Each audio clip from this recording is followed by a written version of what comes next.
All right, we are live, and just because I'm wearing this Colorado Rockies hat, this new beautiful hat, doesn't mean I'm a Rockies fan. I just saw it on TV, really wanted it. And of course, we're doing post-debate conversation about how the candidates did or did not do. And let me tell you, this was clearly after what? This was the third debate, had to be much more boring than the other two. Much more. Much more. And that says a lot. I would say the second debate was the best so far, the one where Kamala Harris was basically torched on national TV forever. And this debate was not quite as good. Not good even by even by the most marginal standards. It was very boring and tedious. And I have to I have to wonder really whether the DNC screwed the networks out of some good ratings by excluding Marianne Williamson and Tulsi Gabbard. So we'll start off. I haven't been covering as much because I haven't been making many videos. I have been dealing with a lot of the 9/11 content, which next week you could see some very interesting stuff about that um, in terms of me talking to other people. And of course, I've been talking a great deal about, or writing a great deal, I should say, about the climate change issue and the radical groups that are driving it. So if you haven't if you haven't read it, you can of course see my article for Federalist. Let me see, where was the one?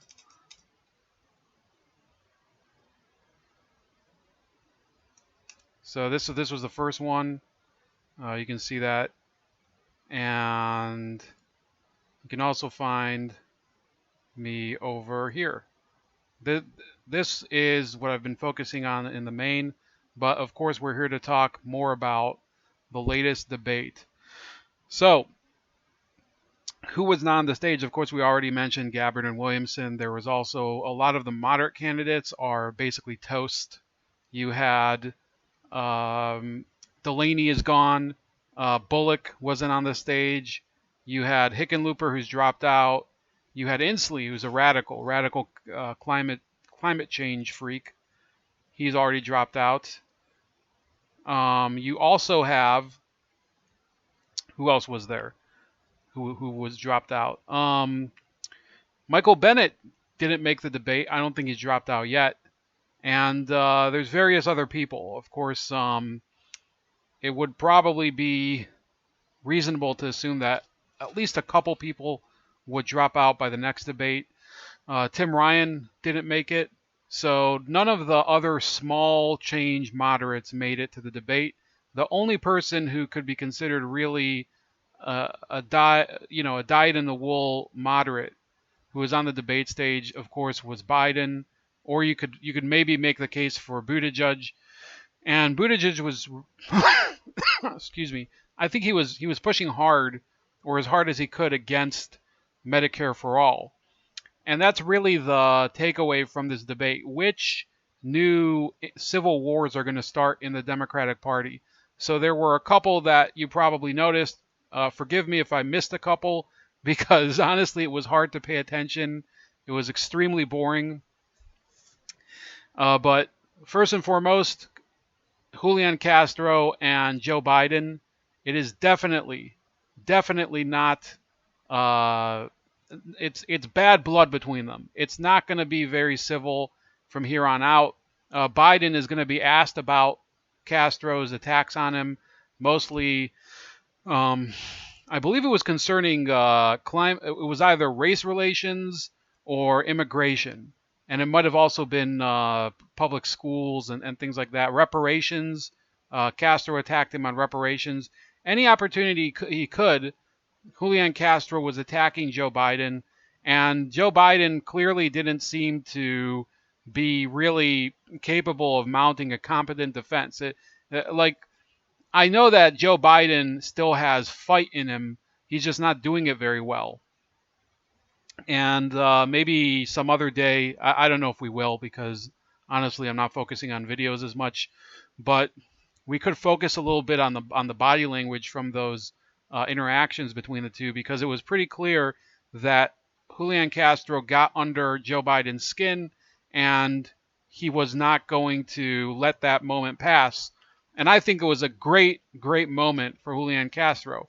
That's as far as that was. The other big war, I would say, is between Buttigieg and Bernie Sanders, and also between Bernie Sanders and and Joe Biden.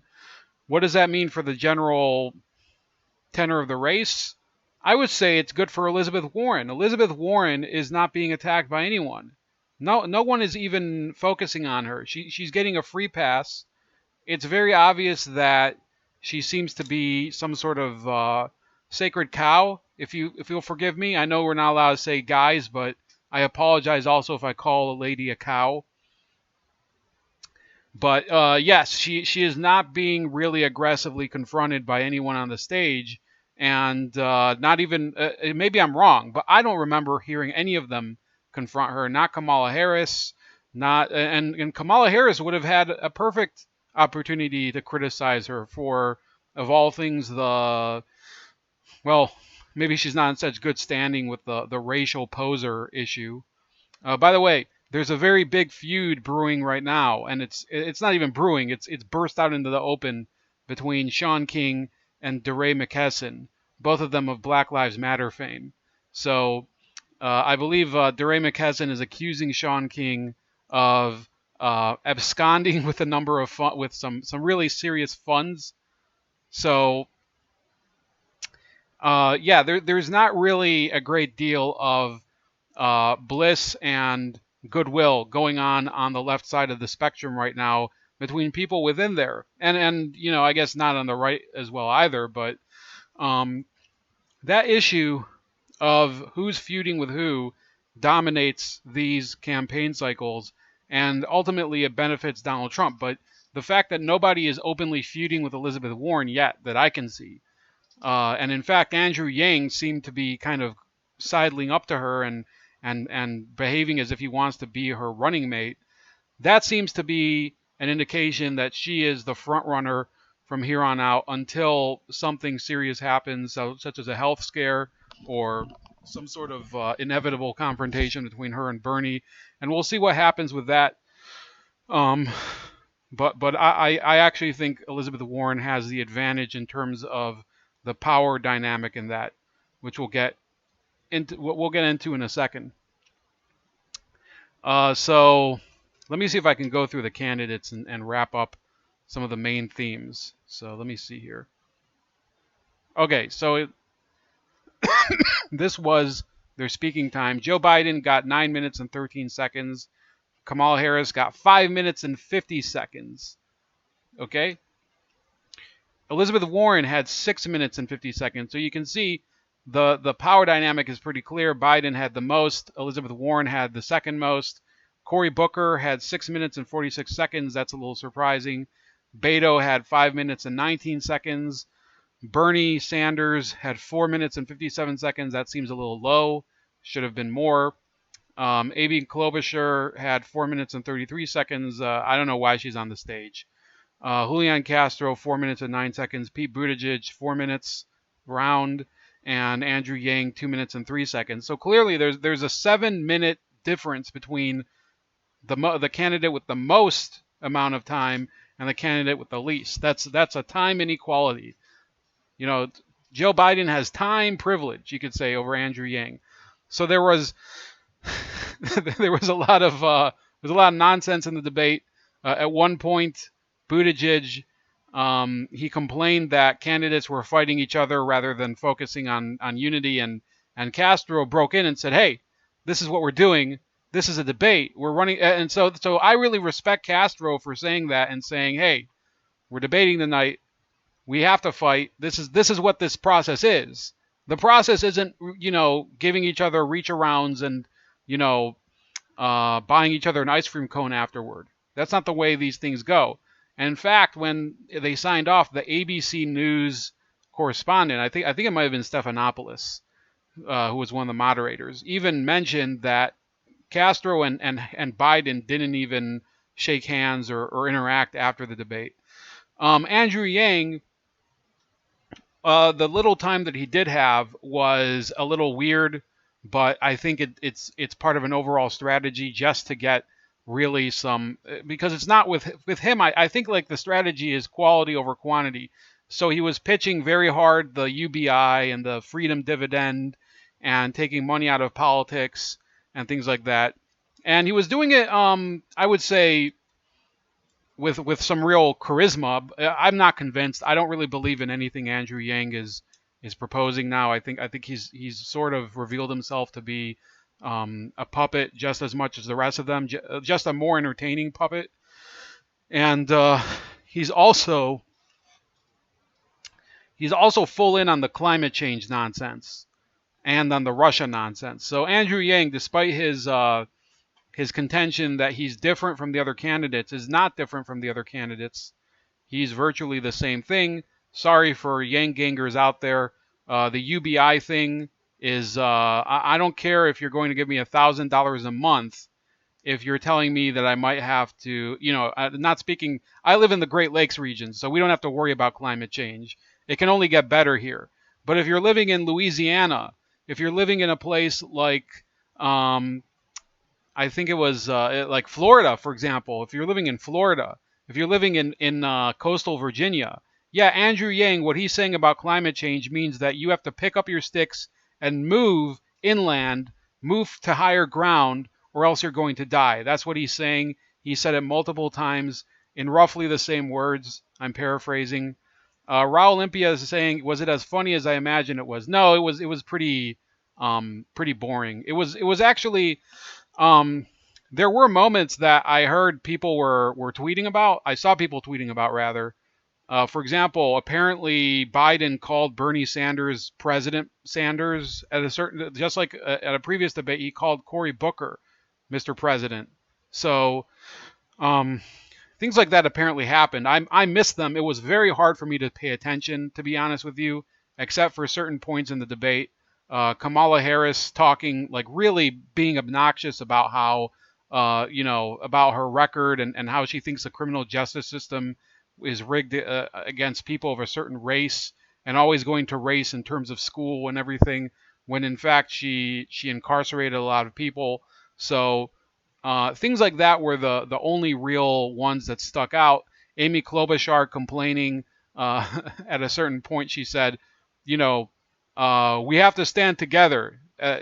Remember, so Pete Buttigieg complained about people attacking each other in the debate, and Castro then interjected, says, well, this is what debating is about, so get used to it. And then Klobuchar has some lame rejoinder and says, no, we need unity. So yes, this debate was, with hands down, a gigantic disappointment. Another thing that happened was at a certain point, very close to the beginning, Kamala Harris addressed Donald Trump through the camera, stared straight at the camera, talking about how he should be impeached and that he'd been doing illegal things and blah blah blah and whatever. But it turns out, so she thought she was addressing Donald Trump because he would be watching the debate, but coincidentally, Donald Trump was delivering a speech at the time, and I don't know if it was announced prior to the debate, but it's pretty ironic that she thinks that Donald Trump is listening to her, and it's provable that he wasn't. Okay, it's humorous. I don't know who you are, but whatever side of the political spectrum you're on, I think we can acknowledge that bit of political theater probably fell a little flat. Impex says, Impex I think is a lady. So I can't take any more humidity. Where's the fucking ice age we were promised? Or was it a meltdown? I'm confused. So, look, I've been looking into a lot of stuff lately that I've been sort of not really paying attention to for many years. So some of it is 9/11 stuff, and a lot of the 9/11 stuff I don't necessarily believe. I'm talking about some of the alternate theories. And so I did write a rebuttal for the dancing Israelis theory, and there could be some movement on that next week. By the way, I don't know if you guys missed it. There was also a report earlier, but I'll get to that in a second. So climate change, as far as climate change, since Impex is bringing it up. So I will probably be doing a book review in the near future of a significant climate change skepticism book.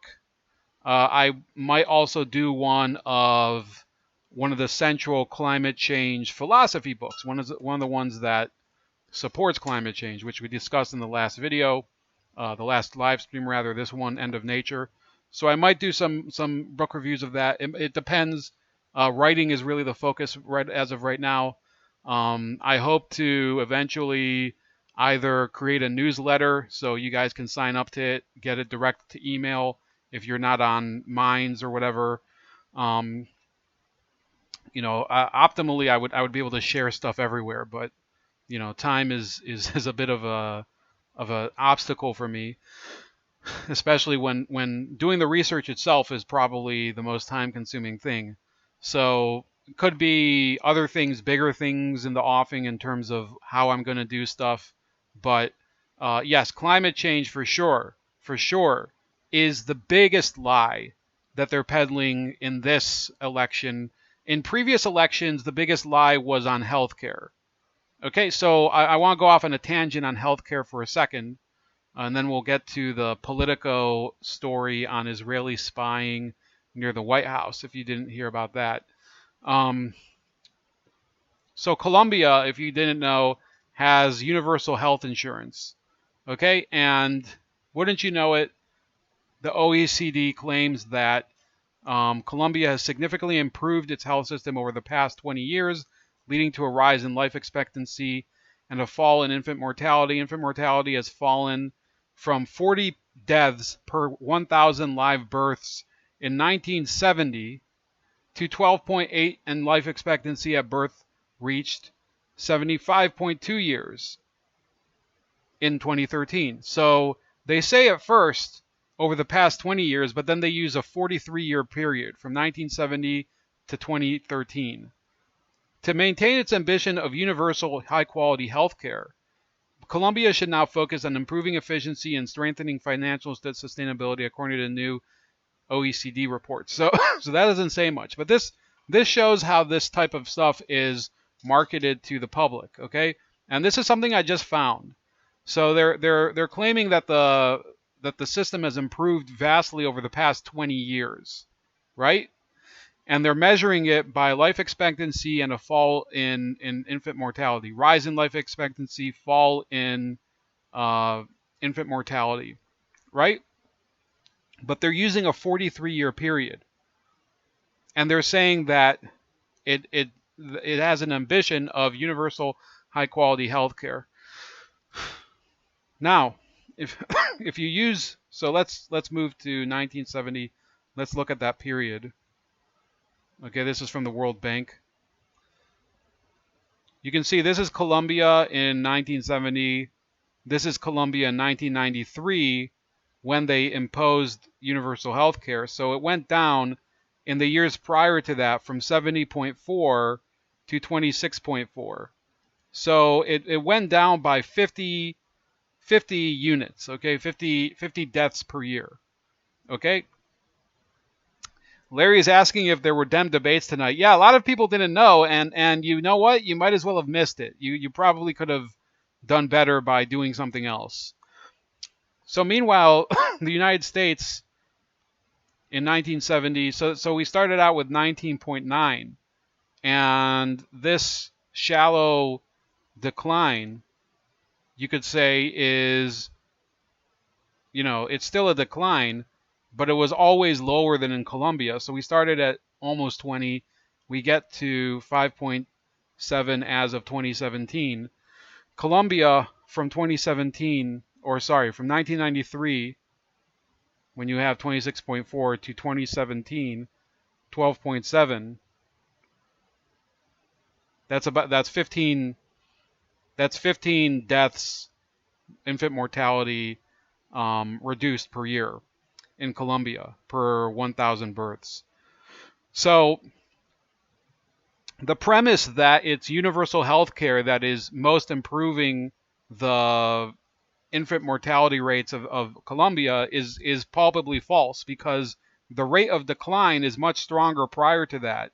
Okay, it has not, and I'm not saying that it hurt Colombia.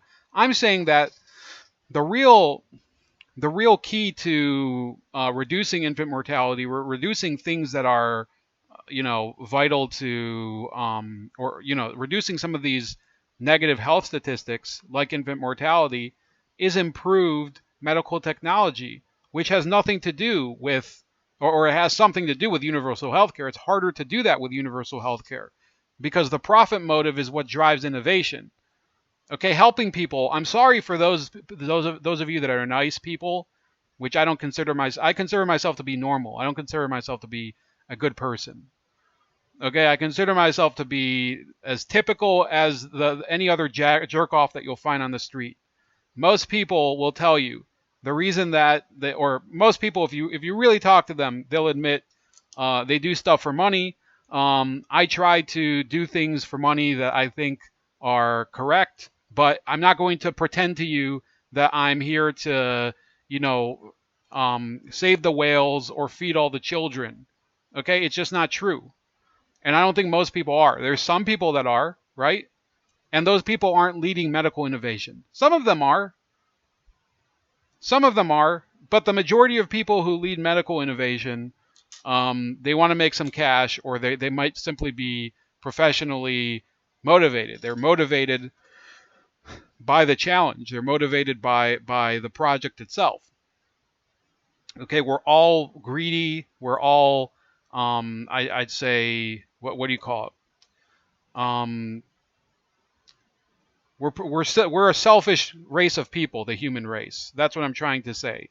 So infant mortality, now life expectancy, Colombia's climb has been pretty, it's been a little more sharp than the United States, but not by much.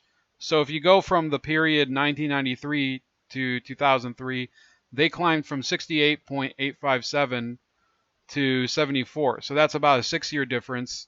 The US went from 76 or 75 to 78. Okay, so our life expectancy has gone up at a shallower rate than theirs has, and in fact, it's declined slightly. It actually declined slightly in the Obama years, but things are. First of all, there's a statistical error. There's, I mean, you can't blame any president um, for infant mortality and for life expectancy. No president, except maybe would-be President Hillary Clinton and her fake Resolute desk. Sorry, was that a slip of the tongue? Sorry, Frater. That's not my motivation. World peace. I was arguing with somebody who's an interventionist today, and I said, I'm not going to say we can never have a war, but why would you try to get into wars?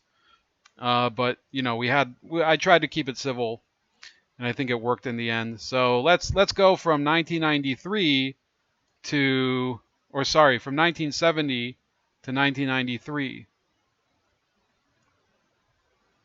so we can see prior to universal health care. You can see Colombia's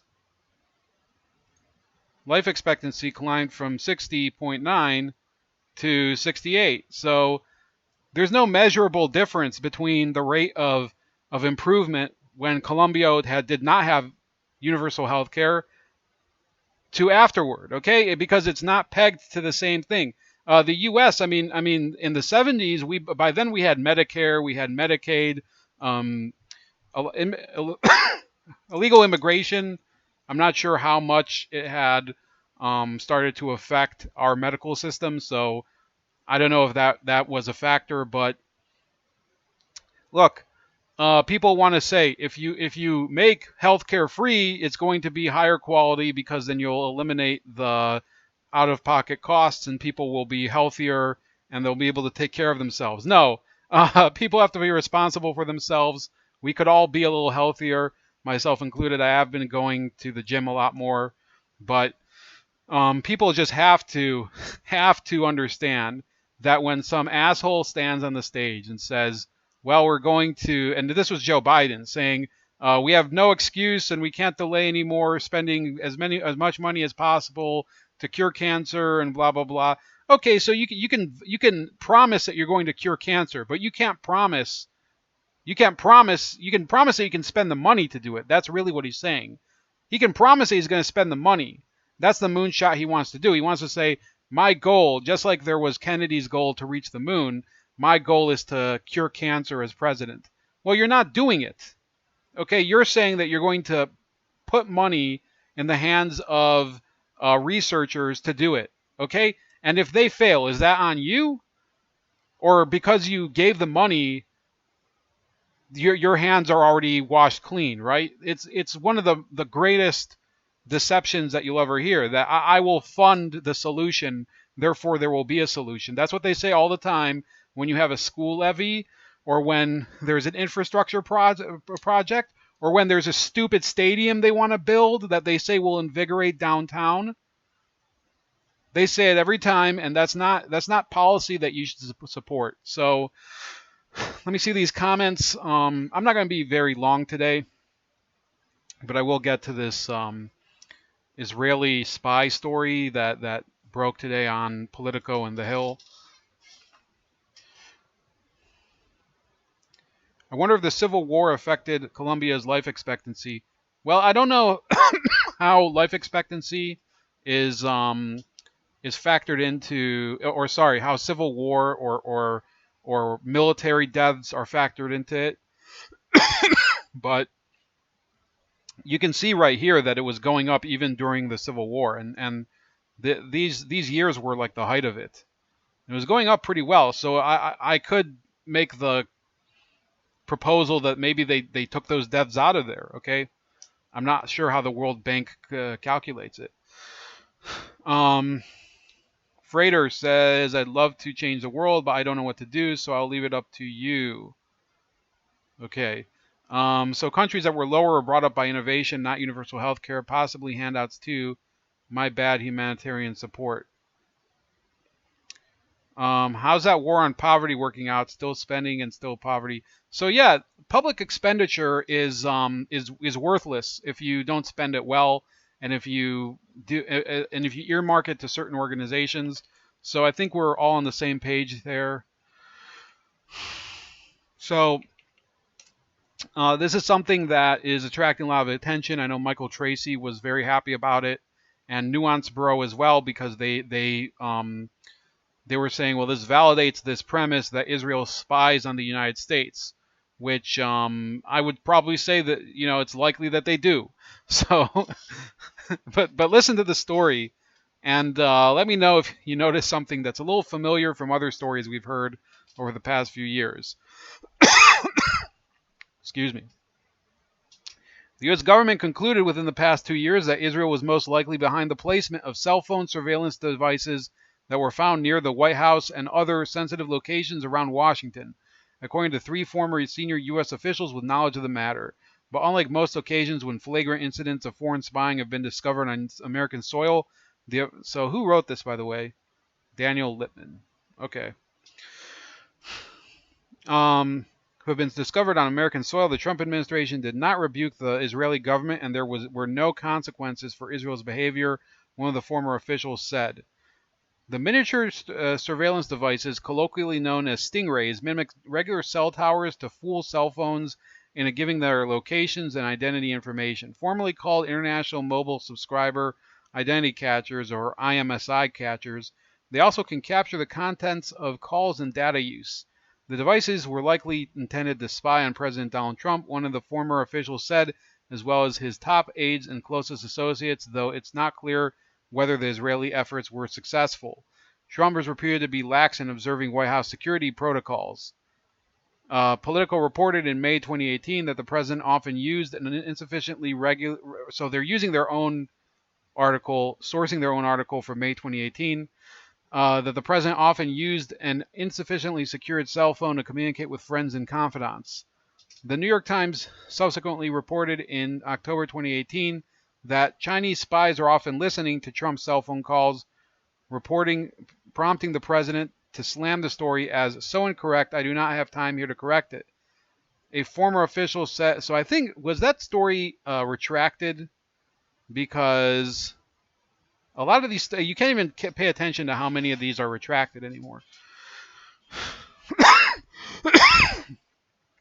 A former official said Trump has had his cell phone hardened against intrusion, so nobody's saying whether that was before or after. By then, as part of tests by the federal government, officials at the Department of Homeland Security had already discovered evidence of the surveillance devices around the nation's capital, but weren't able to attribute the devices to specific entities. The officials shared their findings with relevant federal agencies, according to a letter a top Department of Homeland Security official Christopher Krebs wrote in May 2018 to Senator Ron Wyden. Okay.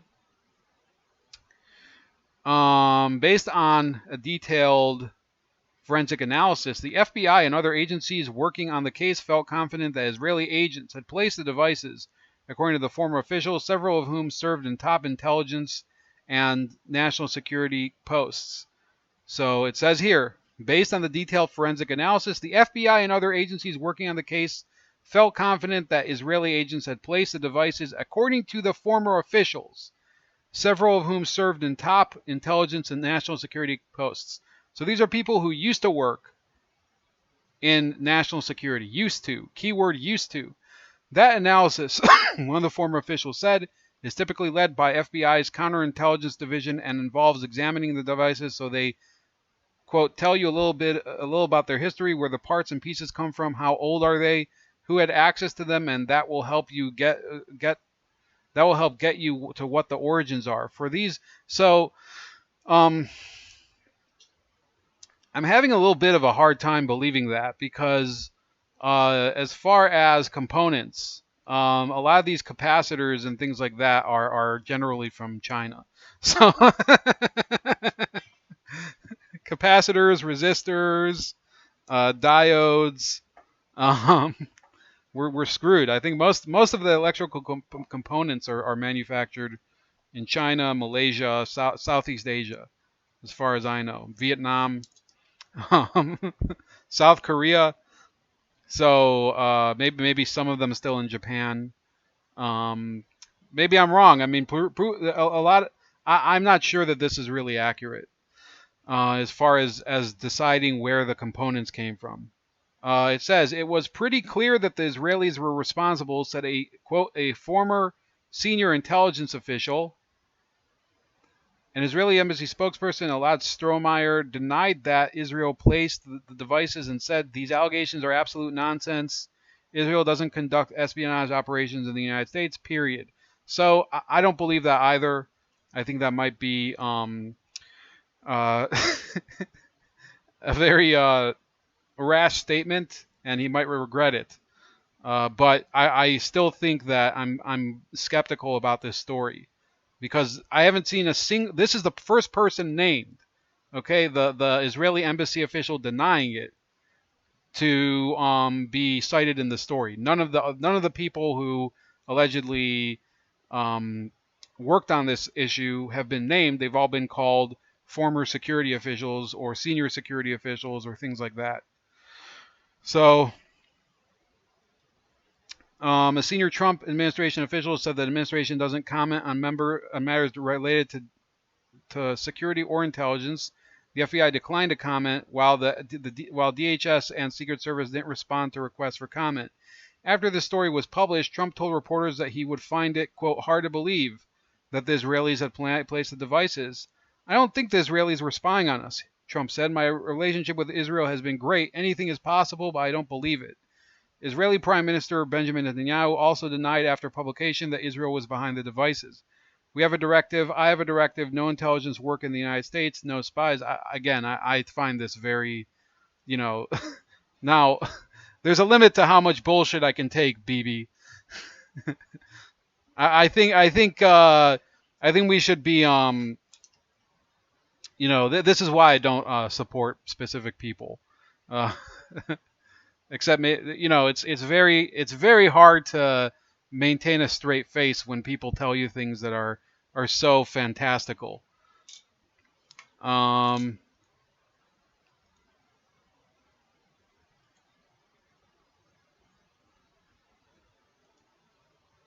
just 1 second, checking something. We're not done yet, by the way. It looks like Tampa is surviving this awful game in Tampa, or no, sorry, it's in Carolina. Apparently there was a weather delay or something. So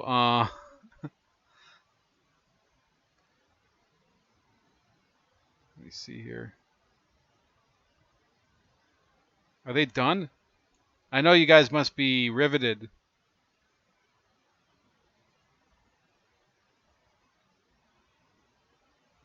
Oh, they still have life.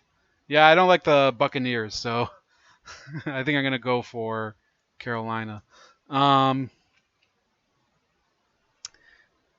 Next paragraph. He said in a gaggle with reporters, and it's vigorously implemented without any exception. It brackets the report is a complete fabrication.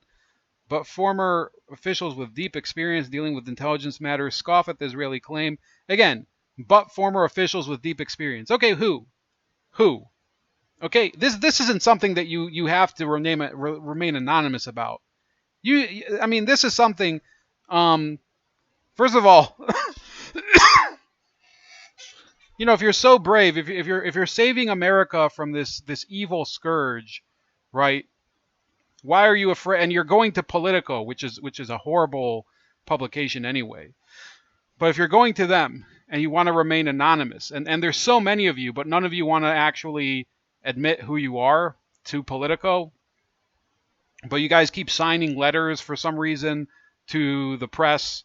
On the one hand, they sign these letters saying, "Hey, we're really concerned about the mental capabilities of Donald Trump," so you're willing to put your name on that.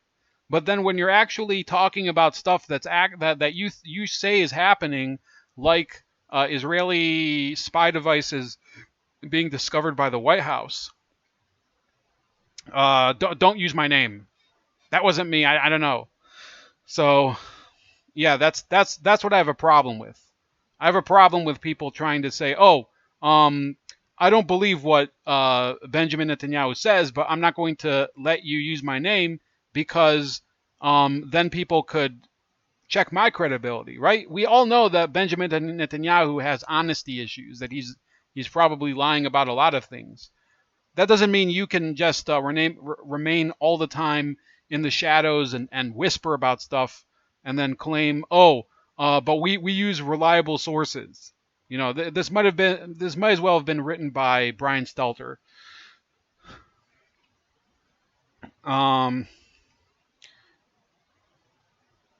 but former officials with deep experience dealing with intelligence matters scoff at the Israeli claim, a pro forma denial Israeli officials are also known to make in private to skeptical U.S. counterparts.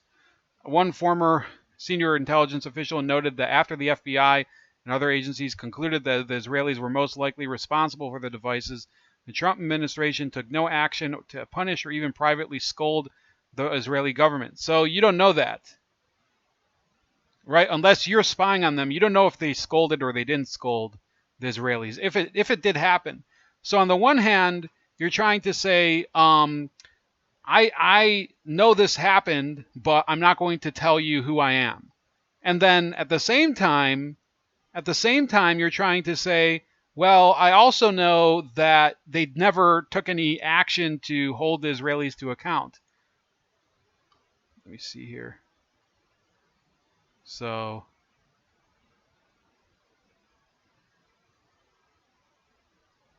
yeah, I think the Buccaneers are going to pull this out. Just like Jameis Winston pulling out of. I'm not going to make that joke. I'm not going to make a joke about sexual assault. Not going to make the joke. Caught myself there. I'm not going to go down. I'm not going to get, um, you know, disintegrated like what's his name, Bill Burr. You see, they're doing the cancel culture to him now. Yeah, the Panthers are really screwing themselves over now.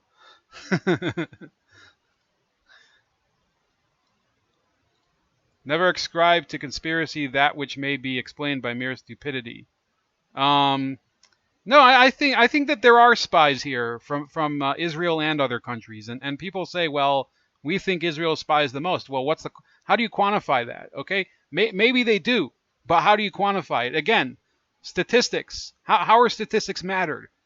How are statistics measured? I think Impex was the one, or it was one of the ladies in the audience asked, do they include Civil War deaths in life expectancy? That's a fair question, right? So how do you measure who does the most espionage?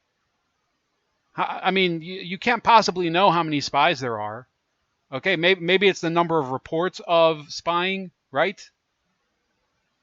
But does each report of spying actually pan out to a real, palpable crime? Something that you can prove is spying, provable spying?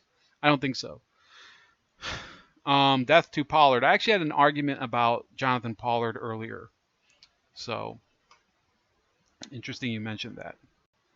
So, yeah, it looks like the Bucks did pull it out. Good for them. Unbelievable. The Panthers, they're a dud. 0-2, baby. Good thing I'm a Cowboys fan. It must be pretty confusing. I'm wearing a Rockies hat, but I'm a Cubs fan, and I'm talking about the Carolina game. So, yeah, sorry for those of you that tuned in for post-election coverage, or sorry, post-debate coverage, but we wrapped that up because there's not much to talk about except all the crazy crap that they were spouting about reparations and 1619. That was Beto O'Rourke with the 1619. Using 1619 as a meme. It was ridiculous, Beto. And another thing I forgot before we finish the article. Beto yelling, "Hell yeah, I'm taking your AR-15." Okay, Beto. I want to see you when you. God forbid that Beto becomes president. I want to see him deal with the press conference after the first person dies when the police burst into his apartment and try to take his AR-15 and he won't give it up. Okay. I want to see the press conference because if this ever happened, God knows he would hide behind a fucking curtain for the entire day. He wouldn't answer a single question, and to be fair, the press probably wouldn't even ask it. So this would be probably swept under the rug.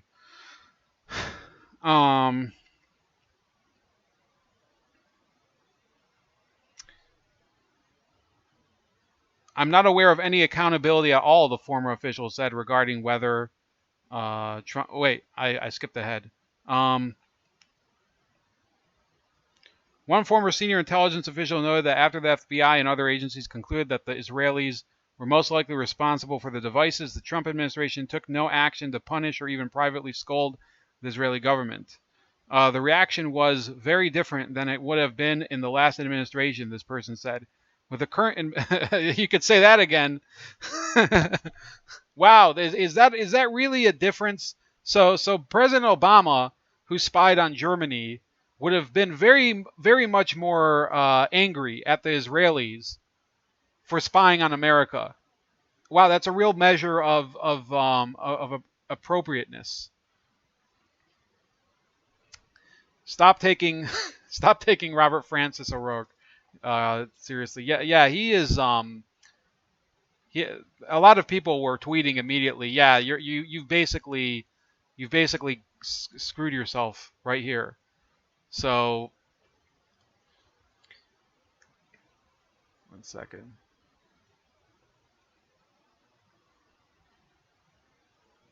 Here's a soundbite from Biden. Play the radio. Make sure the television, make sure you have the record player on at night. The phone, make sure the kids hear words. Play the radio. Make sure the television, make sure you have the record player on at night. The phone, make sure the kids. Yeah, that Lennon McCarthy shared that on his Twitter. So I'm gonna retweet it. That was Joe Biden tonight. What is going on with these people? What is going on with these people? Yeah, you're darn right the last administration wouldn't have dealt with it the same way. Biden would have probably forgotten about it within a day because he can't remember anything.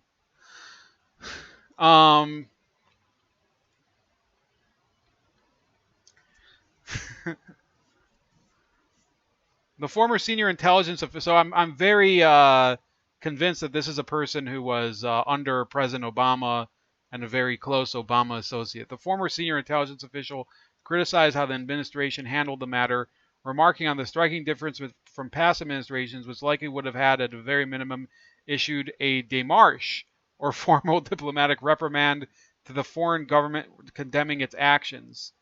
I'm not aware of any accountability at all, the former official said. Beyond trying to intercept I think this could be John Brennan. Okay, I think John Brennan might have probably talked to some people who were still in the administration and someone, and well, we'll get to that in a second. Beyond trying to intercept the private conversations of top officials, prize information for any intelligence service, foreign countries often will try to surveil their close associates as well. With the president, the former senior Trump administration official noted, so that's not going to be, that wouldn't be Brennan. That could be someone like Scaramucci. That could be someone like, who else was fired? Omarosa, Steve Bannon. How many people have gone through those doors? John Bolton. A lot of people. That could include trying to listen in on the devices of the people he regularly communicates with, such as Steve Wynn, Sean Hannity, and Rudy Giuliani. So, at this point, let's imagine the Israeli government listening into a conversation between Steve Wynn and Donald Trump. So, it's going to be something like, so, Steve, do you have another fucking huge painting of leopards in your casino? The Bellagio and the Mandalay Bay down in Las Vegas. I know you have like a lot of fucking, I think he has actually tiger paintings. You gotta get more fucking tiger paintings up there so you can have more hookers. Hookers love tigers, right? Especially tigers that win Masters. So yeah, that's Donald Trump's conversation with Steve Wynn, the owner of I think he's the owner of the Bellagio. I mean, come on. Lennon McCarthy is here. Thanks for joining. I did mention a tweet that you shared. So thanks for joining, buddy. Larry says the conservative twins are a yuck tsunami. Why? What did they? I like the conservative twins. Let's see here. Exactly what we're going to do. Americans who own AR-15s, AK-47s, will have to sell them to the government. We're not going to allow them to stay on our streets, to show up in our communities, to be used against us. Yeah, AR-15s just show up in your community. In our synagogues, our churches, our mosques. You gonna make me sell my rifle? What if I don't want to sell it? Hey, I'll sell it to you. Nice rifle. I get it to you for $500,000. I even throw in the bullets for free. I ain't selling you shit. Yeah, this is my rifle, man. I don't want to sell it. I want to keep it in case some tyrannies show up in my damn door. How you gonna make Americans sell their rifles?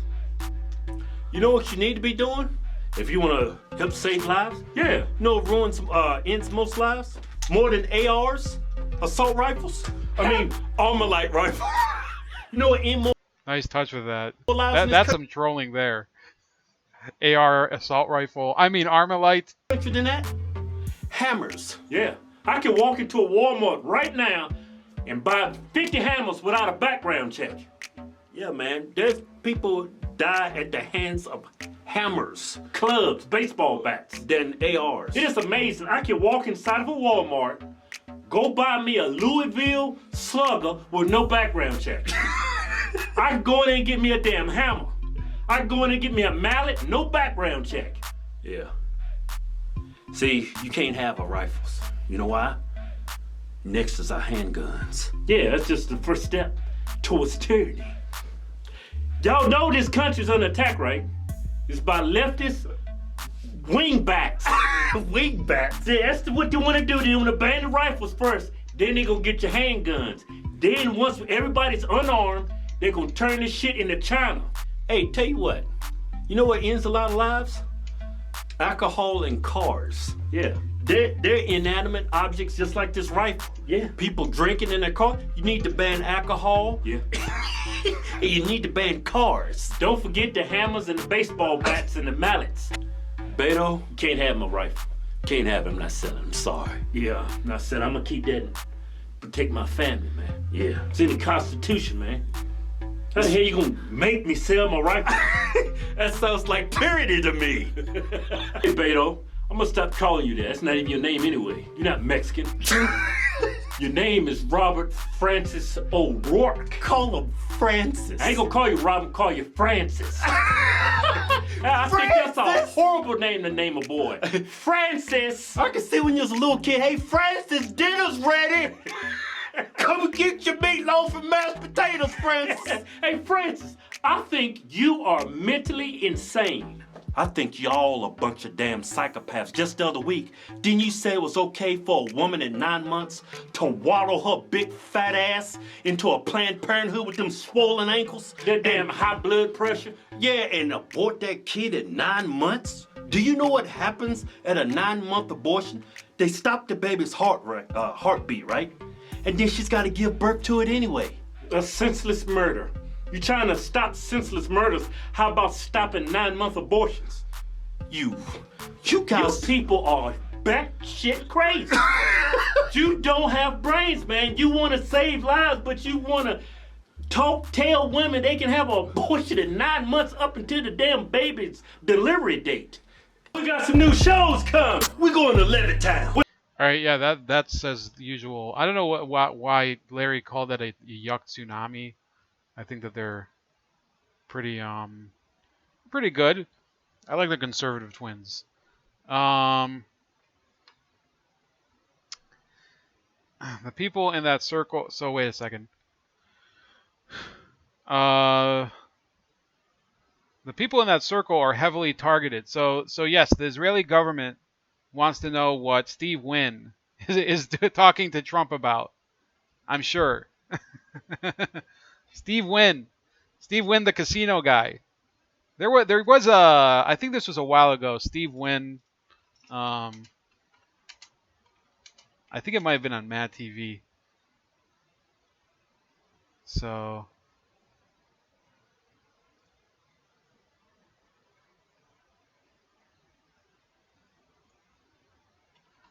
I want to say Ben Stiller.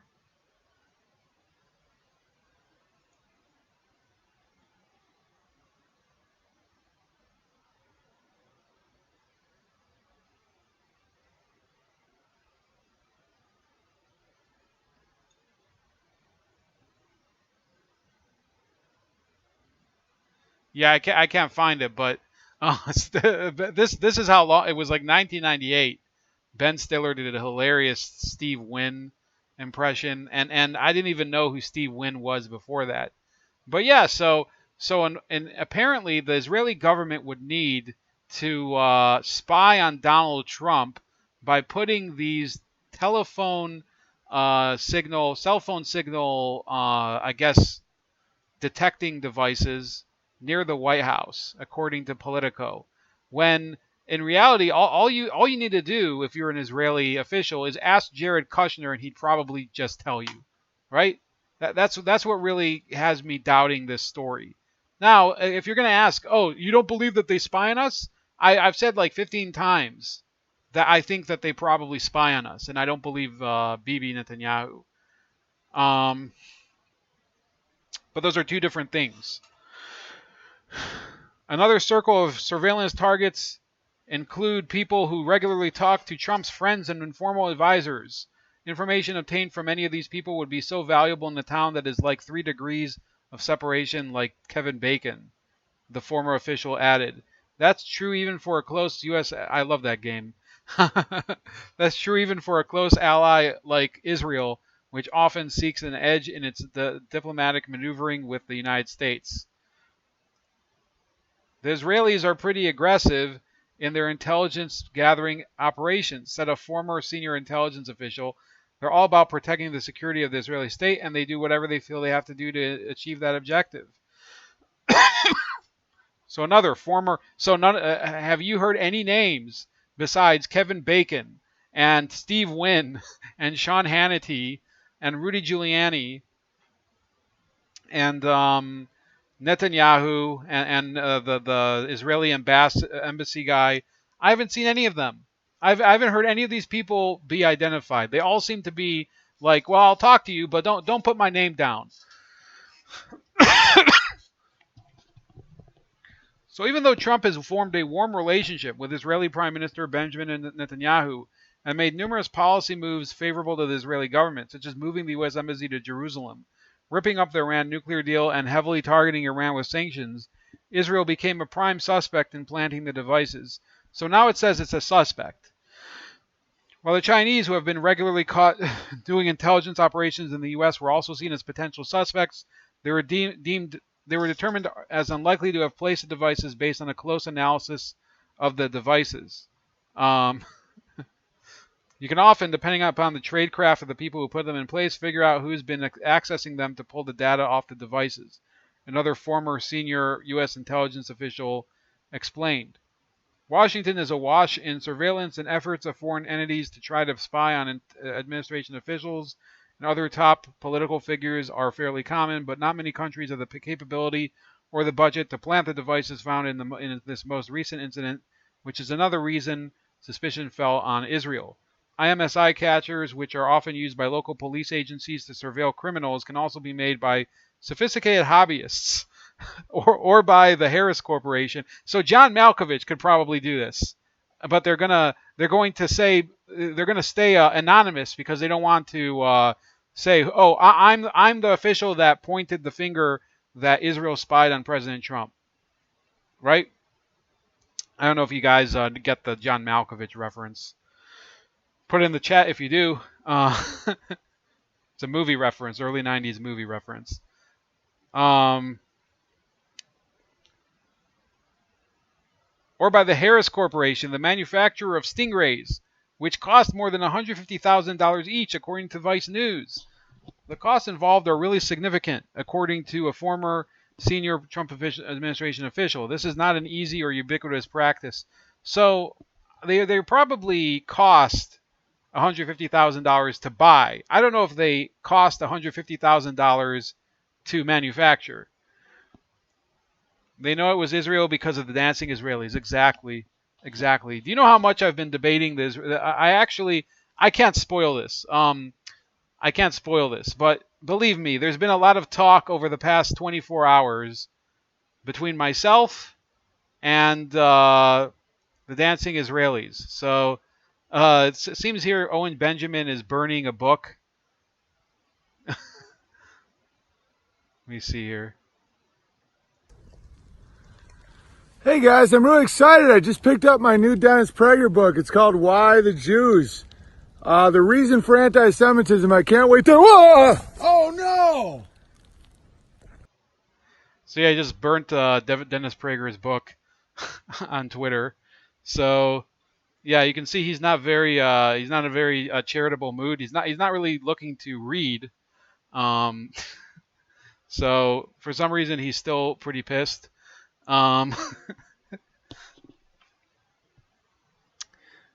The costs involved are really significant, according to a former senior Trump administration official. This is not an easy or ubiquitous practice. Among professionals, the Israeli intelligence services have an especially fearsome reputation, but they do sometimes make... Okay, so among professionals, again, no names, but they do sometimes make mistakes and are not 10 feet tall like you see in the movies, a former senior intelligence official noted. Are we seeing a pattern here? Are we seeing a pattern? In 2010, the secret covers of a Mossad hit team, some of whom had been posing as tennis players, were blown after almost 30 minutes of surveillance video was posted online of them going through a luxury Dubai hotel where they killed a top Hamas terrorist in his room. Still, U.S. officials sometimes have been taken aback by Israel's brazen spying. One former U.S. government official recalled this frequent concern that Israel knew about internal U.S. policy deliberations that were meant to be kept private. There were suspicions that they were listening in, the former official said. Again, so how many let me see. Let's search by the word former. There are 28 appearances of the word former in this article. Okay?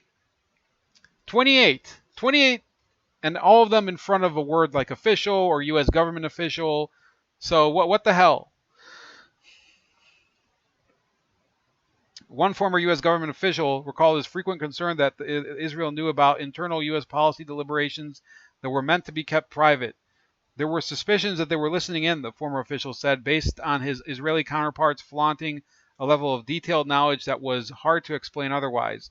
Sometimes it was sort of knowledge of our thinkings. Occasionally there were some turns of phrase like language that, as far as we knew, had only appeared in drafts of speeches and never actually been used publicly. And then some Israeli official would repeat it back to us and say, "This would be really problematic if you were to say X," said the former official. "I have an idea. Maybe if you guys would stop leaking shit to the press, and they would probably be, selling the same stuff to the Israeli government, maybe that wouldn't happen. Because it seems that you guys really like to leak shit." Right?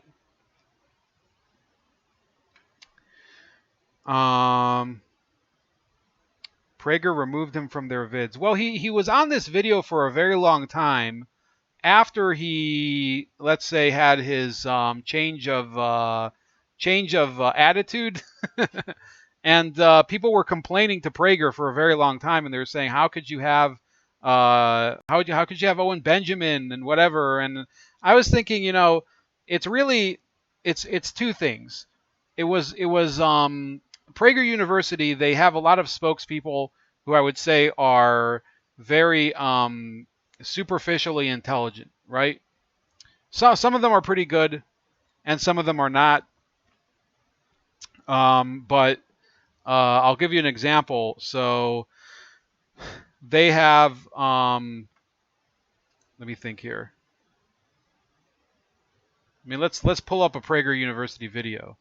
So I know we're deep in tangent territory, and I'm not going to the gym anymore tonight. So we'll just look at. For some reason, I just clicked on the mobile version, but whatever. So they have a video on offensive mascots. They have Will Witt. I don't really like that guy.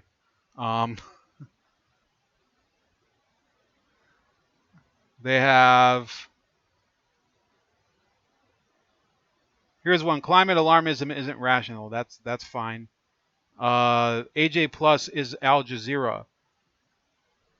They're turning so. So they have Raheem Kassam, and I like Raheem Kassam.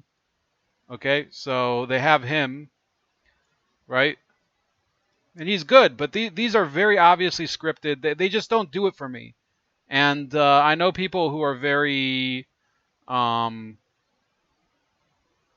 know people who are very into PragerU. There's less people the more I keep watching who are into PragerU because they just okay. So David Clark, whatever. You have who is this? Marianne Mendoza. This is, I mean, some of these are okay, but Jordan Peterson is on all the time. Adam Carolla. Paul Joseph Watson was on. I'm a fan of Paul Joseph Watson, so it's a mixed bag. And a lot of this is just Candace Owens stuff. Michael Knowles. I think he's overrated. So yeah, they have people like that.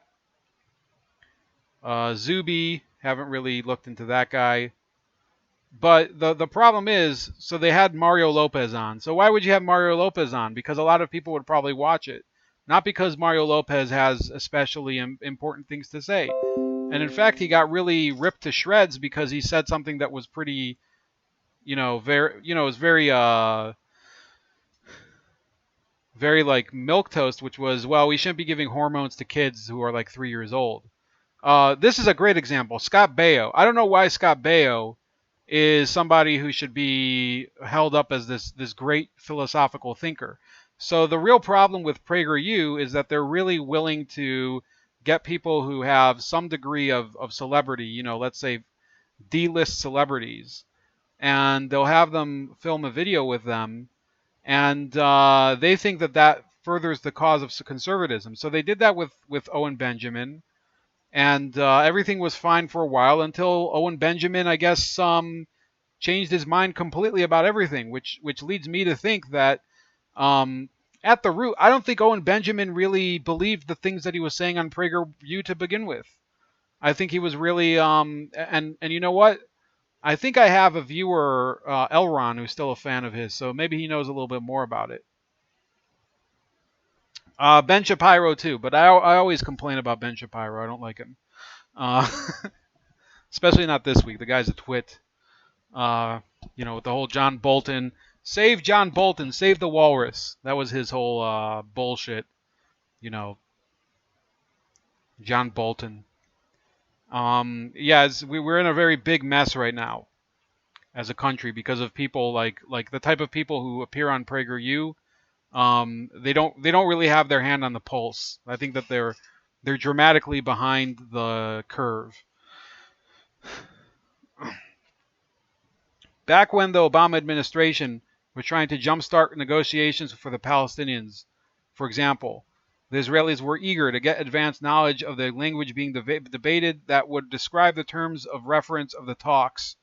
They would have had interest in what language President Obama or Secretary of State John Kerry or someone else was going to use, and might indeed try to find a way to lobby for language they liked or against language that they didn't like, and so having knowledge of that could be advantageous for them, the former official said. So again, this is a person who served under President Obama, likely within either the White House or the State Department. So I'm not sure exactly why these people should be a reference to what's going on with Donald Trump. Chachi for the win, says Lennon McCarthy. Yeah, that was a win a very, very long time ago. Although, I mean, I can't hate. I've never been as much of a player as Chachi, I guess, back in the day. Or what, wasn't Chachi like Fonzie's nephew or something? And it was Joni and Chachi, right? I don't even remember anything about that show. Was it Happy Days? McCarthy says PragerU can do what they want. I don't care. I think PragerU, when they have people like you have to understand, I think that they are like the mirror image of the left, okay? And not in a very good way.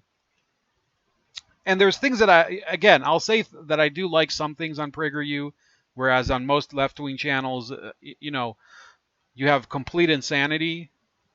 Lauren Chen is okay. I wouldn't say that Lauren Chen is, Lauren Chen's show is good because Lauren Chen is a nice person, and she has like a very approachable personality style. Dave Rubin, he's not on PragerU, he's on The Blaze. The same idea. People watch them because they have a very engaging style, not because they're especially intelligent. Maybe they are, but most of what they do is very common sense stuff. So, but why are they a mirror image of the left? Because they want a consensus, just like the left does. They just want a consensus on other things. So a lot of them will say, well, we want bipartisan support, and this is circling back to Israel. If you talk about a lot of these American Zionists, they want bipartisan support for Israel, but then you ask them, well, so you're willing to get support from people who otherwise you don't agree with at all? So I have to agree that this is the most important issue. So when you have an official like Debbie Wasserman Schultz, who does support Israel, who otherwise is one of the most corrupt politicians in the country, you think that that's worth it because you think bipartisan support is that important? And people will tell you yes. And that really does give me nausea. Okay, because corruption shouldn't be excusable because of other things. Okay, it can be explained, and you can say later if they're out of office, well, they did other good things. They might have built a park, or they might have given hams to people every Christmas. But corruption and downright public, deceiving the public the way Debbie Wasserman Schultz did, that you can't excuse that with anything, least of all a foreign policy issue. So, yeah, I'm not a fan of the PragerU mentality, and I'm not speaking specifically about PragerU in terms of, what I was actually more closely referencing APAC. Frater says, I think Rubin's appeal is he just lets the guest talk. So many interviewers interrupt just as the guest is making their point. Well, that's the whole point. The vibe of a Rubin interview is very, warm and, I guess, friendly, and it's just very. He has a way to do it. Okay, you don't have to like his opinions. You don't have to say, well, Dave Rubin is a good person, and people accuse him all the time of being a Koch brothers shill. But if you hate him so much, then make a show that is more successful than his. Some people, the Young Turks, they have 4 million subscribers. 4.5 million, is it? Lennon McCarthy, I'll check. Maybe you know. They have 4.5 million subscribers, and they're pissed at Dave Rubin, who just reached 1 million subscribers. Okay, so you don't like him. There's a lot of YouTubers I don't like, and I don't make hate videos about them all the time. And they made a pretty retarded hate video about his interview with Tulsi Gabbard. If Dave Rubin didn't interview candidates for the Democratic nomination, people would accuse him of being a conservative and a Republican and a complete turncoat, and he's not a liberal anymore at all. He's so far had 3 Democratic candidates go on the show and another one that backed out, Buttigieg. So he's had Williamson, Yang, and Tulsi Gabbard. Really, I would say if you want people to really get a good feel for who a candidate is, they should go on the Dave Rubin show. But if they can't make a good case, then it might not work to their favor. If Amy Klobuchar went on the Rubin Report, I think she would still fall flat because she just isn't an interesting person. Impex says, I call bullshit on the TYT subscriber count. Yeah, it's really hard to know. It's difficult as always, but that's the only metric I have. Kind of like these mortality rates. You gotta work with what you have. Nothing you can do. Sometimes you can find better metrics. It's not always easy, especially not on YouTube. By the way, I had a user on somebody else's channel. I was we were in the live chat, and they were saying, yeah, I used to be subscribed to your channel, and then YouTube unsubscribed me, which, of course, you probably heard is pretty common. But why would they care about a channel as small as this one? This channel is not even close to being on any radar in terms of any, it's never mentioned anywhere. It's not on the stupid Data Society report. Why would YouTube care how many people are subscribed here and why? Nobody cares what I say. I can't even shave my back in peace. Why do they even care? A lot of hate watchers and people who stopped watching. Probably, yeah. TYT is a network that is basically it's like a microcosm of the subprime loan crisis. they had all these people who subscribed kind of in this boom period when this was a fresh idea, progressive talk on YouTube, right? And people were like, this can only lead to better politics and really holding politicians accountable. And then the loan turned toxic, and the money's coming due, Cenk. The money's coming due, indeed. So Larry says, I can barely stomach Jimmy Dore anymore, but he was the last of the. I don't know what's wrong. I haven't seen Jimmy Dore for a couple weeks, so maybe let me know if something more specific. Because I always thought Jimmy Dore was a little better than the other ones. The Israelis are aggressive intelligence collectors, but they have sworn off spying on the U.S. at various points, and it's not surprising that such efforts continue, said Daniel Benjamin, a former coordinator of counterterrorism at the Obama State Department and now director of the John Sloan Dickey Center for International Understanding at Dartmouth. So they have to. So this is a key indicator that this report. I don't know really how much of this. Sorry for the sound effect, is going to come out true. Because you still have the only person who's been cited is a former coordinator of counterterrorism at the Obama State Department. And they've mentioned his entire, not only his title, but the entire institution that he works for. And for some reason, Dartmouth decided, well, we're going to award a directorship for one of our research agencies to this former Obama State Department person. So we're having former spooks now moving into academia, and now they're commenting on, let's say, sensitive public matters. And then we talk about the Mossad's influence. Now look, this could all be true. This could all be true. Okay, but hold on a second. So we'll get to the bottom because the clarification is funny. Benjamin, who emphasized that he was not aware of the FBI's investigation into the cell phone spoofing, recalled once meeting with the former head of Mossad, the premier Israeli intelligence agency, when he was out of office. The first thing the former Mossad official told Benjamin was that Israel didn't spy on the U.S.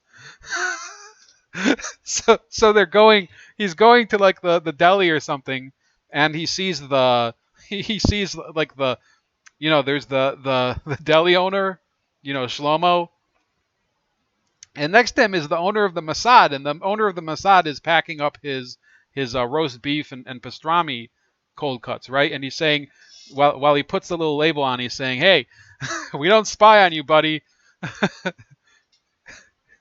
That's what I think. He didn't say he didn't say where he met him. It's funny. I have a thing for Swarthy. Yeah, Swarthy immigrants' impressions are really funny because because it just sounds like so. He kind of has like this Chris Farley effect. Like you ever seen that Chris Farley interview of Paul McCartney? Like really like blunt force expressions. Yeah, I watched. So by the way, there's another channel in the chat, Lennon McCarthy 2.0. Subscribe to him. Larry, you should already be subscribed to him because you've probably known him for 2 years now. They have a Saturday night show. Usually it's around 9 p.m. Pacific, I guess. So there you go. I plugged your show, Lennon McCarthy, so that I could see some of my friends watching it while I'm at the gym on Saturday night.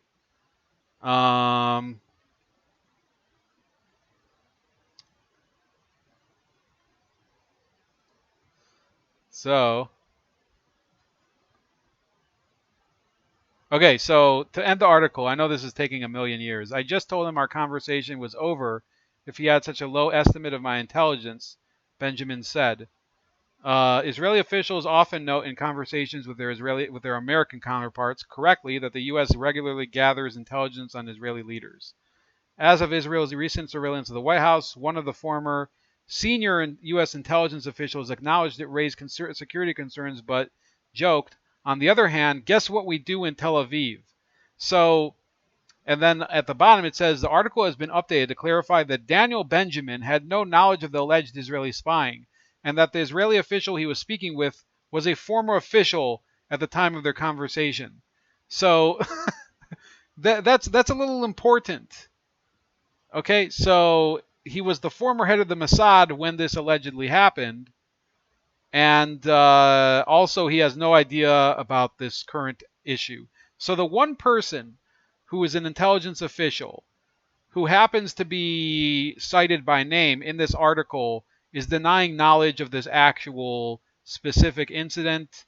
And then you also have people claiming, well, guess what we do in Tel Aviv? Well, what's in Tel Aviv? The Israeli government itself is actually in Jerusalem. All the major institutions and ministries, except for one, the Ministry of Defense.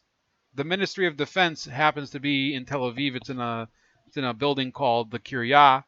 Okay, so I'll even show it to you just so you don't think I'm making this up. So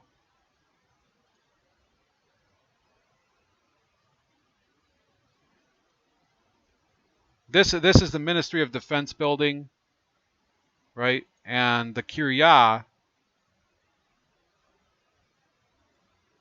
This is where the Army headquarters is.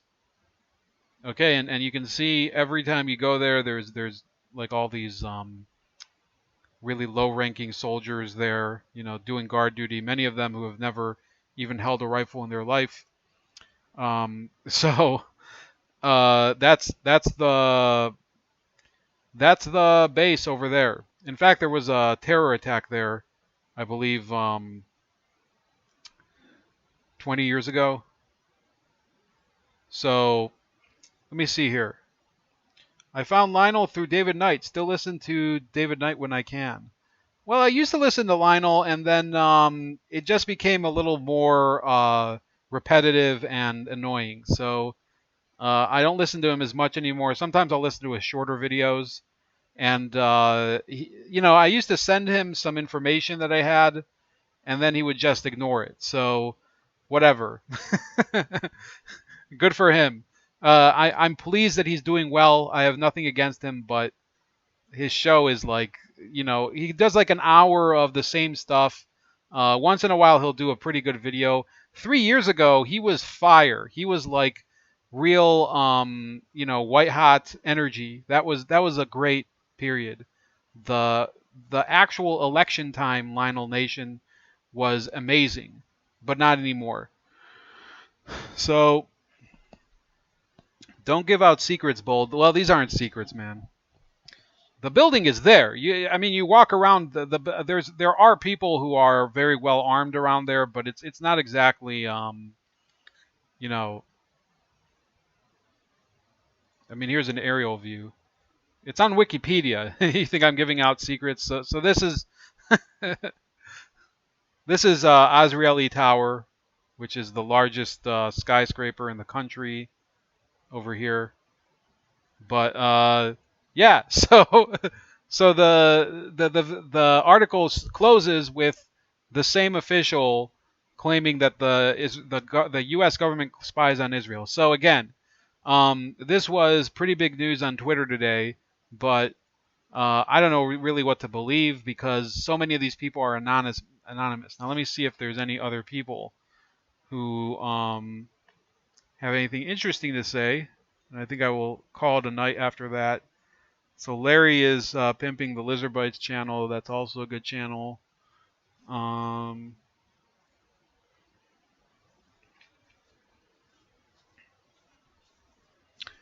Yeah, he does. What did he do last week? I think he did a. I was trying to get him to do a Todd Rundgren song, but I don't remember what he played. I think I missed most of it. He played some Cat Stevens stuff. So, with that said, I think I will call it a night. Yeah, the debate was a complete dud in my opinion, and the real winner I would say is let's go through the individual candidates. We'll call them winners and losers. So Andrew Yang, winner. Pete Buttigieg, loser. Julian Castro, winner. Klobuchar, loser. Bernie Sanders, I'd say he came out fine, but it's really hard to say. Beto, loser. Cory Booker, not applicable. Elizabeth Warren, winner. Kamala Harris, loser. Joe Biden, huge loser. So yeah, that was a very unremarkable day at the debate, and I guess we'll see you next month. And hopefully we'll focus it only on the debate so it doesn't take over an hour. Talk to you later, and cheers. Also, please like, share, and subscribe. Subscribe to me on BitChute and on Minds.com. And if you want to throw a couple bucks in the bucket, because we're all greedy people, you can subscribe to me on Subscribestar and just give me money for yelling at people and insulting Steve Wynn. So all of those, you have my screen name, Chef Leopard, and on Gab, it's at Starscream85. Have a great night.